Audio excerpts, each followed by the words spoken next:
Welcome to the Bad Girls on Business, the podcast that makes business more fun so you want to do more of it. Here are your hostesses with the mostesses, Jenny Bellinger, Virginia Muskies, and Michelle Nedelec.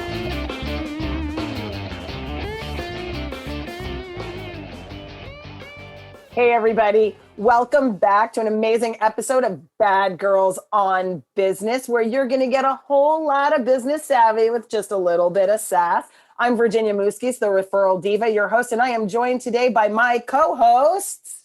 Hi, I'm Jenny Bellinger, the direct sales dom. And I'm Michelle Nedelec, your mistress in business, helping you get it up and keep it up. Amen, sisters. So glad to have us all back together here. And today we are interviewing Danny Iny, the founder of Mirasee, a leading voice in the world of online course creation.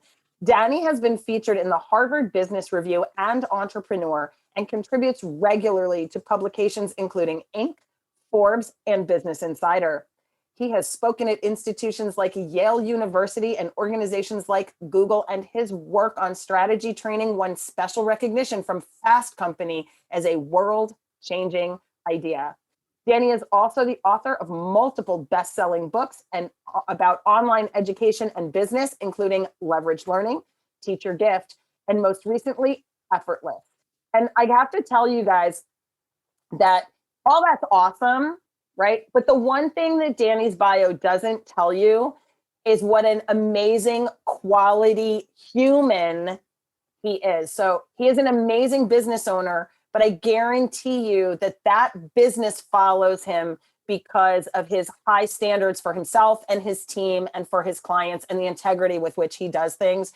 And Danny, it's my honor to have you here today because in just the short time I've known you, you've contributed so much and we are just excited to give back. So thanks for being here today. Virginia, that's very kind of you to say. I'm totally blushing. The pleasure and the privilege is mine. I'm honored to be here.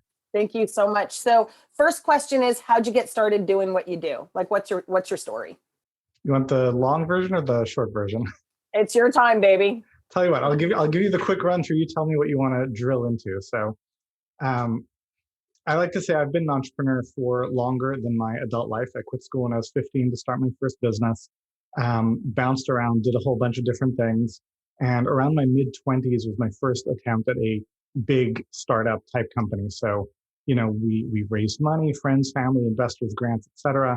We were building a software product that was designed to help kids learn how to read. And we had some really good early success. The experts loved it. The kids loved it. And very long story short, I was a very young and very inexperienced CEO in what in hindsight is like one of the most complicated industries on the face of the planet. And by the time I figured out what was what, we had run out of money. I reworked the plan and figuring out, okay, here's how we need to change things in order to make this work. And I hit the pavement to raise more money. And that was September of 2008, right? And so the markets crashed. There was no money to be had. It was game over. And I didn't want to tell my investors, who were friends and family, that their money was gone. And so I took the losses on personally. So I walked away from that with about $250,000 in personal debt. And anyone who's listening to this, who's been through like a big business setback, you know that it's not just rough financially, although, it was. It's also really rough emotionally. It's a lot like being through a really bad breakup. And after a really bad breakup, you're not ready to start dating again right away. You need some time to lick your wounds.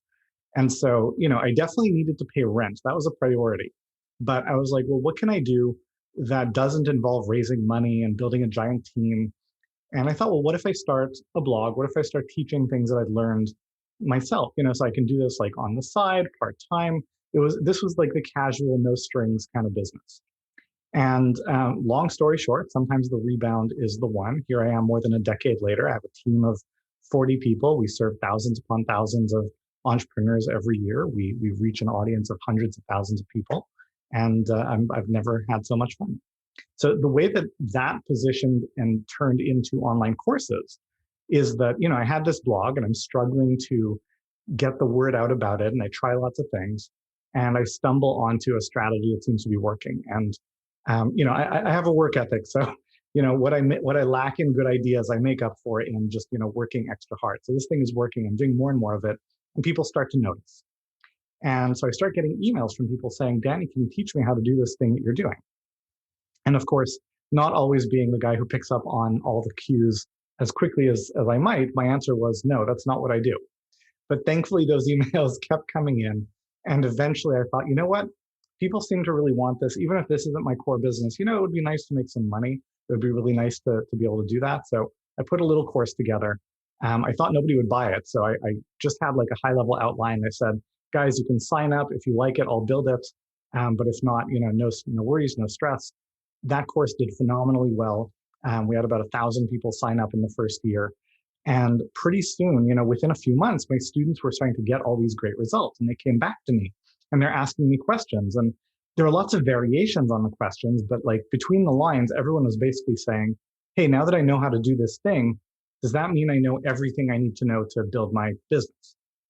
And my answer, of course, was, well, no. Why would you think that? There's a lot that goes into it. It's complicated.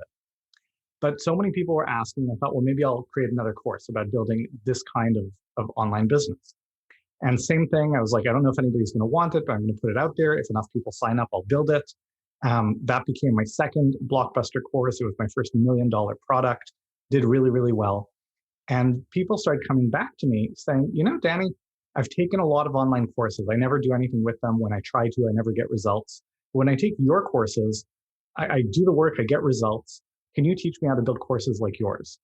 And that was close to a decade ago now. That was like 2013 or something. And that's when I started teaching people how to build and sell online courses. And I've been doing it ever since. And it's become a saturated space. There are a lot of people who these days will claim they can teach you how to build and sell an online course. But to my knowledge, I'm the only one who's written multiple books on the subject. I'm the only one who has a team of coaches to support all of our students. And because of that, I'm the only one who can actually guarantee that our students will be successful. So that's the, I won't say short, but that's the medium version. Danny, you caught my eye because you were winning leaderboards. Like every time there was every time there was a leaderboard and I was just, earning $100 on the space and like there's Danny Iny in the top 3. So you caught my eye and ended up on my bucket list of like people I really want to meet, like cool people I want to meet. And then I had the opportunity to talk with you. And I want to ask this question because there's so many of us in the space that are really, really struggling, I think, with the balance between ethical delivery, like ethical promises and delivery on those ethical promises, and having a 2 comma business, right? Having a 7-figure launch, because they seem to be bipolar opposites, if you will. They seem to be competitive because a lot of us have put in money with those programs and not gotten results, et cetera. So in our heads, we've conflated buy an online course from a 7-figure provider and you'll never get your value. And we don't want to be that. So can you unwind that for people? Because I do believe it's possible, because here you are sitting in front of us, to run a results-driven, ethically spun business and make a good living and employ a lot of people. I love the question. And I think, honestly, I have a bias, obviously, but I think it's the only way to do it and to do it sustainably. And that sustainability point, I think, is really key, right? You can pull the wool over people's eyes for a little bit, and the better your marketing is, the more you can, convince, tweak, manipulate for people to essentially make a bad investment. But, this idea of there being a dichotomy between, doing the smart business thing, quote unquote, and doing the right thing, if you just zoom out your perspective, you realize that it's the same thing. Because if you are making tons of money selling something that people don't get results with, what you're basically doing is that with every launch, with every year, you're growing the pool of people who don't think highly of you and have a bad opinion of you. That is not the recipe for success. And, people were able to get away with it in this industry because it is a nascent industry. And when you have any kind of nascent industry, even if people aren't familiar with the term diffusion of innovations, I'm sure people have seen the bell curve with, innovators, early adopters, mainstream buyers, et cetera. So when you have any nascent industry, everyone who's buying is an innovator and an early adopter. These are people who are very trigger happy on sales. It's easy to get them to buy. They're not as concerned with downside. They're really excited about the upside. They tend to be impulsive, right? Their expectations are different. And in the early days, you could just like churn through those innovators and early adopters. But online courses have reached a point where the market is mature. Mainstream normal people are buying them for a variety of reasons. It's been around long enough. COVID kind of shoved it into the mainstream, et cetera. And people who are just normal people have different expectations. I mean, show me, the average completion rate, not success rate, completion rate, meaning just people watched all the videos in the space is somewhere between 6 and 9%. Show me another industry in the world where upwards of 90% of people who buy from you don't get a result and you're still in business. Show me another industry where that stat is true and you're not in jail, right? That's just insane.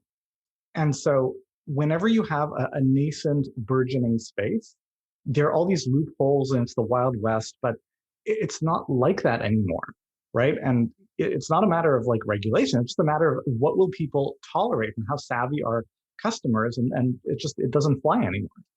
Absolutely. And I know that there's a ton of people that are getting fresh into the world of doing online courses and looking at the market and going, oh my God, everything that could be invented has already been invented. So not true. But how do you deal with those people that are just looking at getting into the whole online thing and deciding like, where do I fit in? How can I possibly bring value into this market? Sure. Yeah. So that's a really good question. And to understand where people fit in, you've got to understand that there's been a kind of split or a schism in the world of online courses over the last, let's call it 5 years, right? So in the early days of online courses, people are like, ooh, online courses, shiny new medium. I can put a video on a membership site. And a lot of the people who were doing this were not people who really understood education being how to trigger a transformation and competence on the part of your student, right? That is a skill. And so they were like, all right, I guess this is like publishing, right? Just like a book can be put online as an HTML file. I guess it's like that. And so they would take, what is otherwise an in-person or remote learning experience, they put it online, they charge lots of money, big price inflation in the early days. And, people didn't get much by way of results. And as the space matured, it kind of split in two. So on one hand, you've got really information, right? The information publishing paradigm of business. So what's the archetypal information product? It's a book in a bookstore, right? So you go to a bookstore, you walk in there, you find the book that purports to have the information that you're looking for. You find it, you take it to the register, you pay for it. Not a lot, because books are not expensive, because replicating information is not expensive.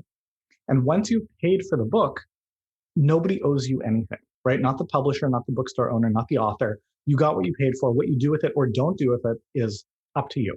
And the vast majority of books are not read past chapter 1. That is the sad reality of book publishing. But that's okay if you spend $20 for a book, because a book is very much an aspirational purchase. I would like to be the kind of person who knows more about this. And sometimes we live into those aspirations. And, if I pay $20 but don't act on it, it's not the end of the world. Now, the potential for transformation there is very limited, right? Books are a great way of exposing ourselves to new ideas. They're a great way of expanding our horizons. They're a great way of integrating new knowledge into existing expertise. Books are not a good way of developing competence. We don't get good at things by reading books in the same way that we don't get good at things by watching videos, right? So that's information. And with people who are producing information product courses, right? It's just a bunch of videos on a membership site. It's essentially a book in a different medium. That's a race to the bottom. The quality of the video content's getting higher and higher. You look at like celebrity instructors and high production value on Masterclass and Udemy, et cetera. And the cost is dropping. A course like that is worth 20 to 50 to $100. And, that's if you're, that's if you're Aaron Sorkin or David Ramsey, right? That's if you're like a big celebrity. So if you are an expert in your field, you have real meaningful expertise, and you're like, I want to create an information-only course, and I think I'm going to try to compete with Dave Ramsey. It's like, no, you're not. It's a very competitive space. It's a race to the bottom. Margins are thin. You've got to do high volume. The whole passive income fantasy in that space is a fantasy because it requires that you have very specific things working in your favor, very unfair advantages. And we can talk about that if you want. But let's look at the other side of that schism, which is real education, which is something that imparts transformation. So what is an education product in the real world? It's a university course. And that space is a little bit problematic. The university system has to be disrupted for a variety of reasons.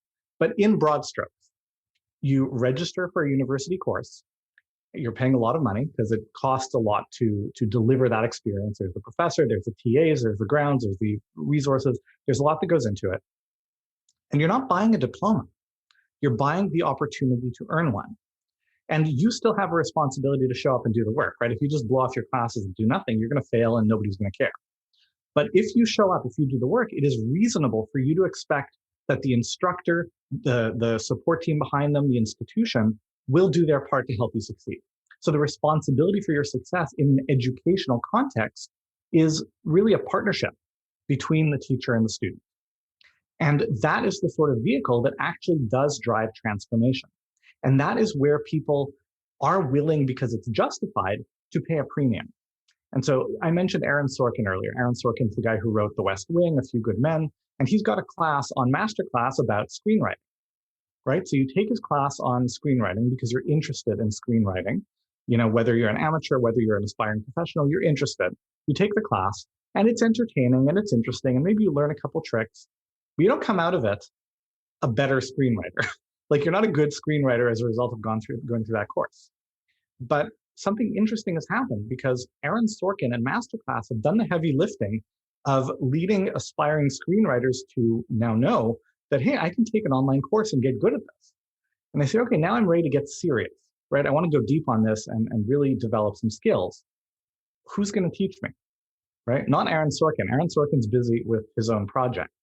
So that space of not just I'm going to provide some information and the responsibility is on you, but I'm going to actually create an immersive, let's call it a transformative learning journey that is worth paying $1,000, $2,000, $3,000 for. That is the opportunity for most aspiring course creators and course entrepreneurs today.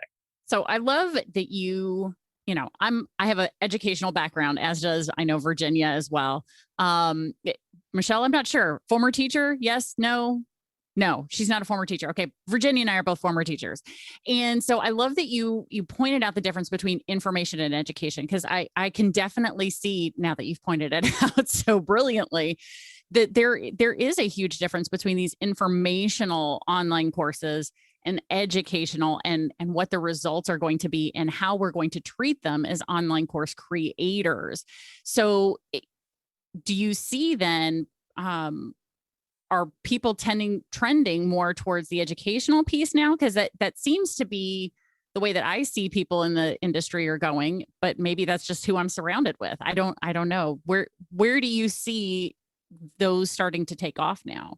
Well, that's what we're seeing across the board. So to be clear, information products are not going away, right? It's just a very saturated space. And to compete there successfully, you need some unfair advantages working in your favor, right? The big area of opportunity, I won't call it virgin territory, but comparatively speaking, blue ocean space, is that transformative, build a real educational experience that delivers an outcome. There's still a lot of opportunity there. It'll become saturated too over time, but there's still a lot of room there to build and create and deliver something that really makes a difference for people. And as a result, delivers a real value outcome to the entrepreneur as well. So Danny, I want to ask a question. This is a selfish question. So watch me use this podcast to get coaching. This is really my space, multitasking.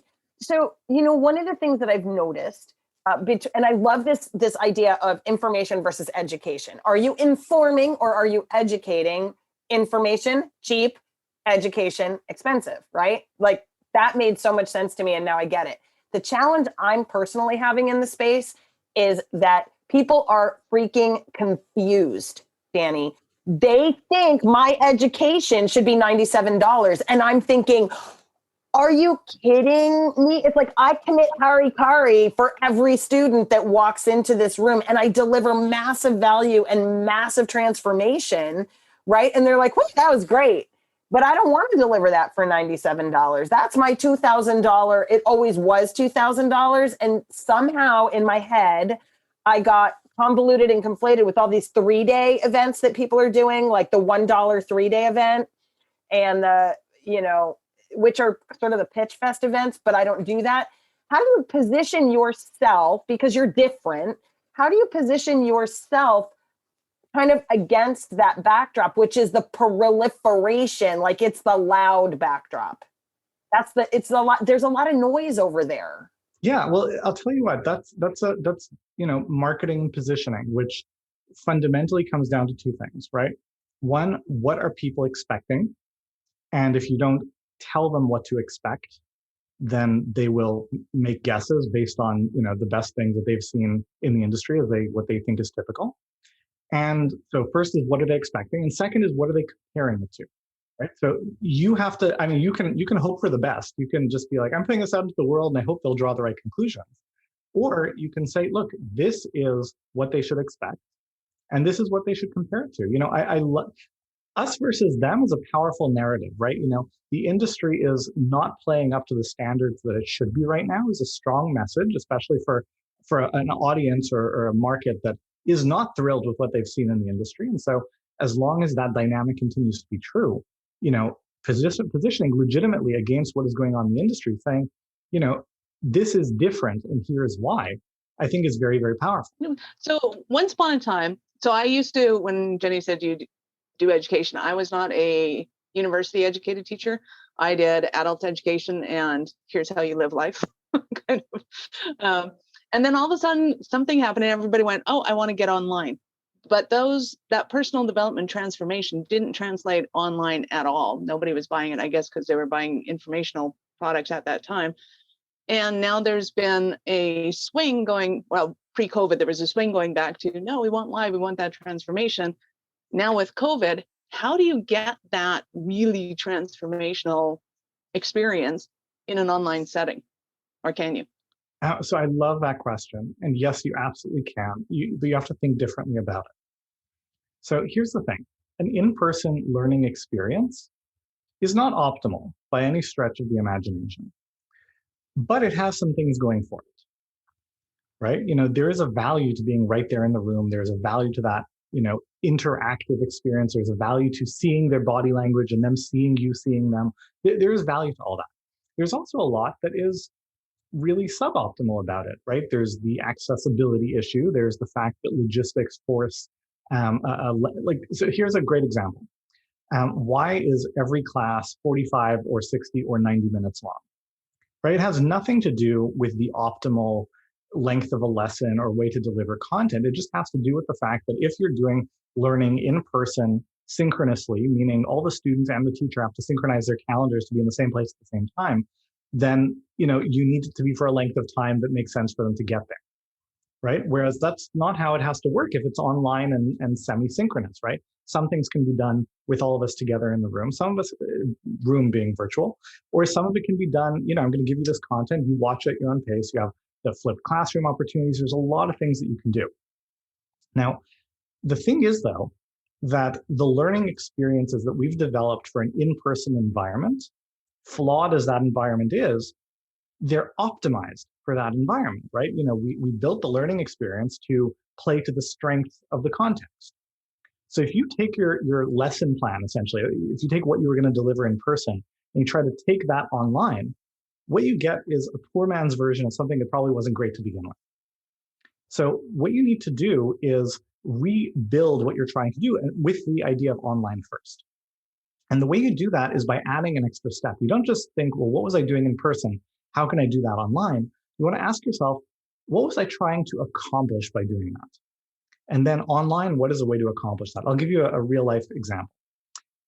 So we have a conference where I teach people about entrepreneurial mindset and ways to think about money, risk, and all that kind of stuff. And one of the exercises that I have people do is kind of take a personal inventory. I ask them the first question, off the top of your head, this is totally private, you're not sharing this with anyone. Write down a number. What can you afford to invest in your business? And this is just for them. So they write down a number. Then I have them do a second exercise, also totally confidential. They're not sharing with anyone. It's just for them. But imagine you had to liquidate all your assets, right? So how much equity do you have in your home, your car, your credit card? And make it clear, I'm not recommending that they actually do that. This is just like a thought exercise for them. So they write down a second number. And what I really want to call attention to is the gap between these two numbers, because it raises a question like, that is money you have technically to invest if it's a good thing to invest in. Why does your head not go there? So, and I do a whole bunch of teaching and training about that. But I want to draw their attention to the massive gap there. And it's not just about them. This is how everyone thinks. So in person, when I do my conferences, I say, I'm not going to ask you about either of the numbers, but if the gap between these two numbers is more than $1,000, please stand up. So the whole room stands up. If it's more than $2,000, stay standing. 3,000, 5,000, 10,000, 15, 20, 30, 50. And I think usually around 50, I tell them, okay, you can sit down. And they see that for most people, at $50,000, they're still standing. So it's not a small discrepancy. Now, we took our event online when COVID happened. So, I have to do the same experience, but I have to deliver it online. So let's say I were to try to do the exact same thing, right? If the gap is more than $1,000, please stand up. First of all, people probably aren't going to stand up because it's awkward, it's uncomfortable, right? I don't know if I'm going to do it, and participation isn't good. Bingo. But then let's say that they do stand up, then I'm looking at a wall of everyone's crotches on Zoom. This is not optimal, right? This is not the experience I'm trying to create. So I thought, okay, well, why am I doing this, right? What I really want to show them is it's not just you. And this is sensitive financial stuff. I want people to kind of feel a certain degree of anonymity. So I tell them, first of all, we're going to take the name labels off of everyone's Zoom here. So nobody's going to know your name. Second of all, I want you to get a white piece of paper, right? And if the gap is more than $1,000, hold the piece of paper up to your camera, right? So all of a sudden, the whole wall of everyone on Zoom, the whole wall turns white. And it's like, okay, I had the same effect. So you don't want to think, how do I just do the same thing online? You want to ask yourself, when I do this, what am I trying to accomplish? Okay, what's a way for me to create that effect in this online context? That's the step that people skip. I think that's brilliant because in that case, and in order to get someone to invest in a transformational piece, they've got to have a level of safety and trust that you are going to take them through that process. And if you break that trust from that initial piece and don't allow them the safety of being anonymous for just a little bit of, but then also kind of sitting and understanding that piece, I think that's absolutely brilliant. And I love that transition from in person to online, because I think there are a lot of people who are not making that transition easily. They're not thinking about things from that online space. So as you've been working with people through this, through that process, what are some of the big stumbling blocks that you're seeing online course creators hit now in the COVID times versus a little over a year ago, at the time of this recording? Have the stumbling blocks changed in this year of new?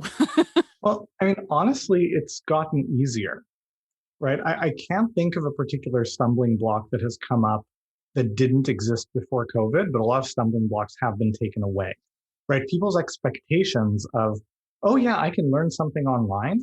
It's much more in the mainstream awareness than it was, 18 months ago, right? There was a certain amount of inertia. I don't want to do this online. I don't want to do this on Zoom. And COVID kind of said, well, you know what? Too bad, you're going to, right? And so everyone kind of got with the program. And that's why we've seen, literally in the span of the first few months of the pandemic, what would have taken 5 or 10 years of market adoption and evolution. So it moved very, very quickly. There is a bit of an emerging challenge around things like Zoom fatigue, but honestly, that's never been a problem of the medium. It's been a problem of what people are doing with the medium. There's this study that people have an attention span shorter than a goldfish. Everyone likes to cite this idea, and it drives me crazy. So I tracked down the research. It's based on this study that was taken way out of context, and it's not useful at all. Here's what I think. People's attention spans haven't gotten shorter. They've just become more discerning, right? You can't tell me in an era where people will sit and binge watch 10 hours straight of Game of Thrones that people have no attention span. They're just more discerning about where they put their attention. In other words, you have to do a better job of holding it. And this was actually a challenge and an advantage of being in person in the room, because when you're delivering a training in person in the room, people are kind of sort of literally captive, right? You have a captive audience. And so you could get away with a degree of being bad at it that you just can't online. And so it hasn't introduced a new challenge. It has just kind of underlined and reinforced the need to do it well, to start with, what instructional designers call backward integrated design. So what is the outcome that I want? At the end of the day, when they're through the course, what do I want them to be able to do? And then we can drill 2 layers deeper. It's not just what do I want them to be able to do, it's also how well and under what circumstances, right? If I'm teaching a course on, active listening, right? Do I want them to be able to do active listening in an exercise or in a complex conversation or in the middle of a fight with their spouse, right? That's very different levels of skill that you have to build your learning journey around. So you figure out at the end of the day, what do I want them to be able to do? How well and under what circumstances? Then you can backtrack. All right, what do I need to do to get there? And part of that is, what will I teach? What will I explain? What is the scaffolding I need so that ideas build on top of other ideas? What are the examples to make it interesting and fun? But then a lot of it becomes, what opportunities can I give people to apply? And what is the feedback loop that I can build to help them getting it right? Most of the learning actually happens through that application and feedback. This is so key, because this is what is not being taught by gazillions of other course creators. This is the key piece. And, Michelle's nodding her head, and Jenny, it's this piece of, you don't just do a bunch of questions, ask a bunch of people what they want, and then give them a bunch of information that they asked for. You've got to at least read a freaking book on curriculum design and what it means to guide someone through a transformational process.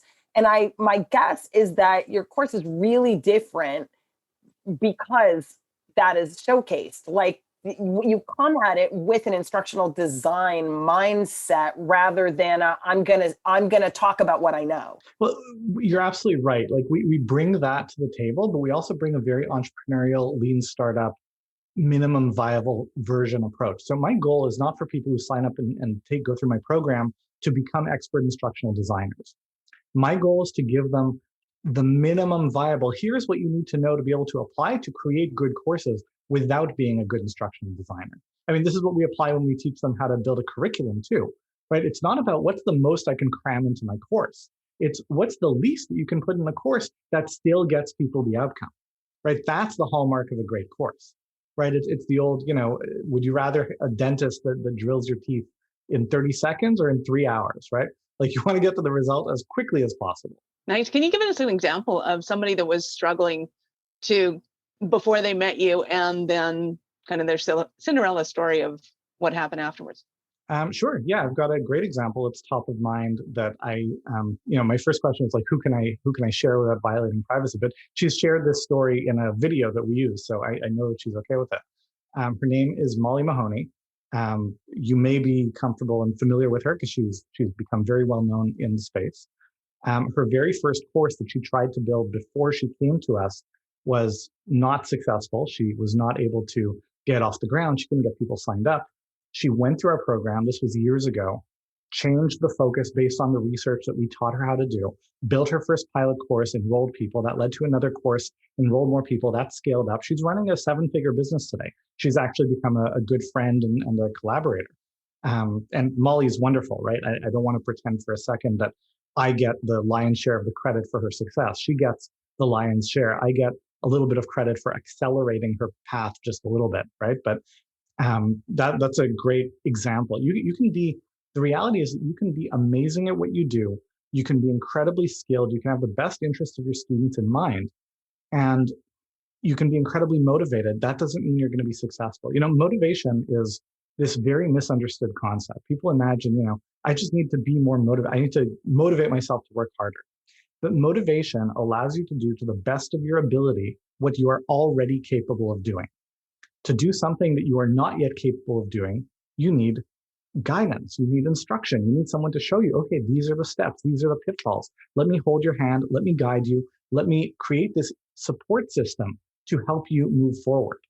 And that's what we do with our students. That's why, again, we actually guarantee that our students will be successful. It's not like, if you don't like my program, if you're not satisfied, whatever that squishy word means, I'll give you your money back. No. You go through our program, you do the work, you will launch your course, you will make back 100% of your investment with us. If not, I'll give you your money back because I don't deserve to keep it. So, Danny, you have a new book coming out. You want to talk real quick about your book? I'm sorry, Michelle, I think I grabbed your question from you, but I didn't know if you could see my little notice in the chat. I was like, hey, Michelle, ask Danny about his book. And I was like, No, that was my question. You're all good. okay. Yeah, no, I'd love to. I've written a bunch of books about online courses over the years. I've been writing about it since 2015.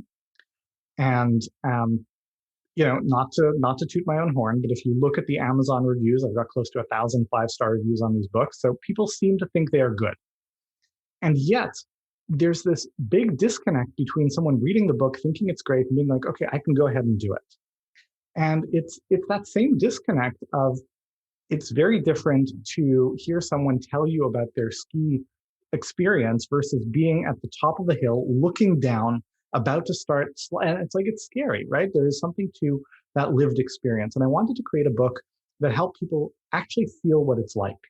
And so this was a bit of a departure for me. I used to write fiction as a kid, but like literally it's been decades. I wrote this book as a business parable. So there's a fictional character, her name is Amy, and she goes through the same sorts of experiences that we've guided thousands of our students through. And so you see, what is the journey like? And she tries the things that people try, and she stumbles where people stumble. And she has the same kind of interpersonal and emotional and family challenges that people often go through. You literally get to ride shotgun with someone who's going through this whole journey. And I'm biased, but I think it came out good. So I encourage people to pick it up. I've started reading it. I didn't get a chance to finish it, but it definitely is. I won't listen. I'll leave it as a cliffhanger. But the opening, like how Amy meets her mentor, is hilarious. So it's hilarious. So maybe I missed it. What's the title of the book? The title is Online Courses. So if you search online courses, Danny Iny on Amazon, that's it. That's it. It's just called Online Courses. Yeah. All right. It has a subtitle, but yeah. Okay. No, that's good to know, because, I much prefer those business books that are stories. They're so much easier to read. If I feel like I'm reading a textbook, just shoot me now. No, thank you. Well, that was part of my thinking in approaching the book. Like, I read a lot, and, I love a well-written book. But I just noticed about myself, the bar of how good a book needs to be to hold my attention is so much lower when it's a story. Yeah, no, absolutely. Well, and do we have more questions? I did have a little plug for Danny, and that is that, for the two of you lovely co-hosts, go out to Amazon and download it, read it, and do a review, because we're working on amassing Danny's reviews for the book, right? So the big give back for all this amazing information from us is like, read the book, do the review.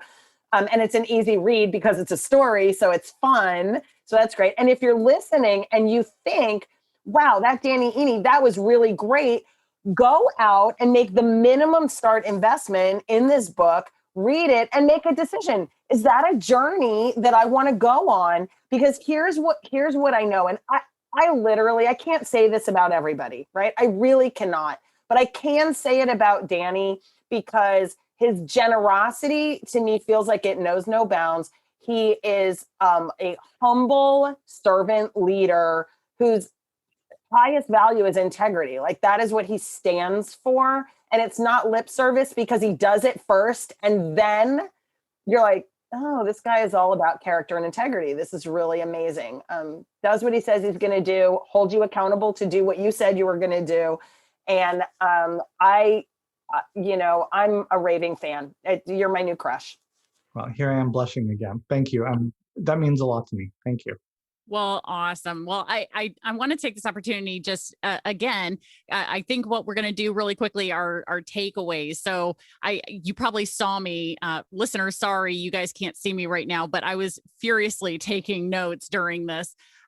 Really enjoying this, and I have to say the biggest takeaways are these three things that I wrote down, which is drive transformation, think differently, and hold their attention. Right. So that's that.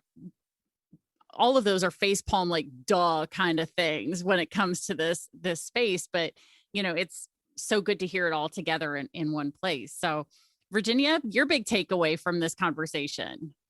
Oh, I've got a whole page of notes here.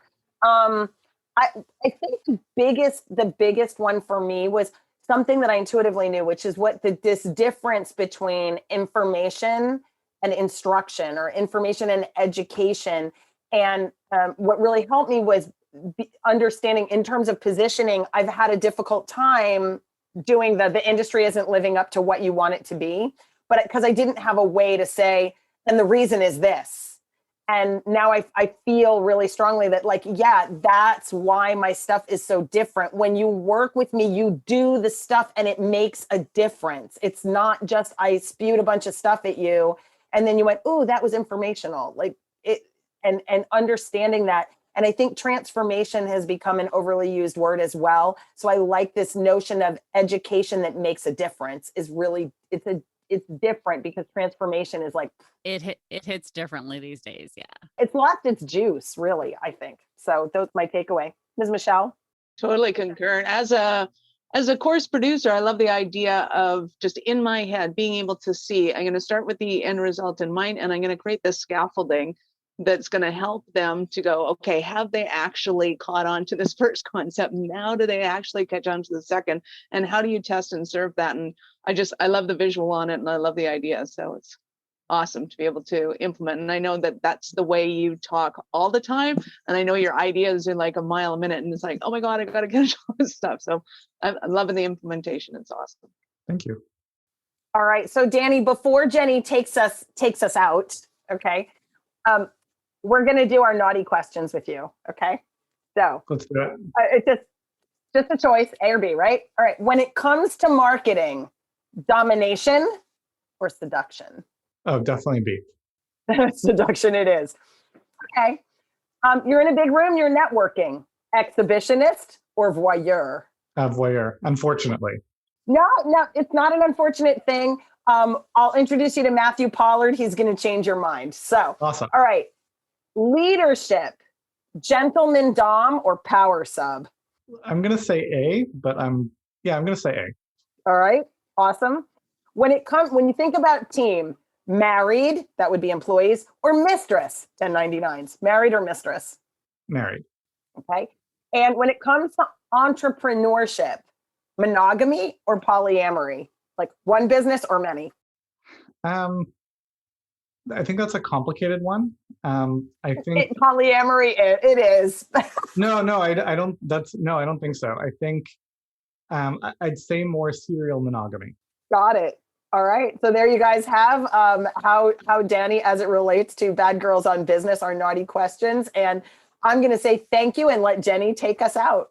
Yes. Thank you so much, Danny, for being here. It was our honor to be able to get to have some of your precious time and your valuable expertise in this space. We really appreciate you. Thank you so much for being here. And listeners, you guys know that if you want to connect with Danny, we've got all of his social media in the show notes. So go click on wherever your favorite social media is, go follow Danny. Make sure you check that out. And then make sure you get the book, Online Courses by Danny Iny. Make sure you get that. We'll have a link to it direct to Amazon right here in the show notes. You guys know, just click on the episode, scroll up a little bit, and that's where the show notes are if this is your first time listening. Also, make sure that you go check us out at thebadgirlsonbusiness.com and find our Easter egg for a little extra surprise. So we thank you very much for listening, and stay tuned because we have another badass episode on its way. Thank you for listening to the Bad Girls on Business podcast. Don't forget to check the show notes for any links mentioned in this episode and for additional contact information about the guest or our hostesses. If this show got you going, we'd love to hear about it when you subscribe, rate, and review the show on Apple Podcasts or wherever you get your podcasts. Can't get enough of the direct sales dom, the referral diva, or your mistress in business? The Bad Girls have hidden their gift for you at badgirlsonbusiness.com. When you find the Easter egg, use the password BGOB to unlock your treasure chest of goodies.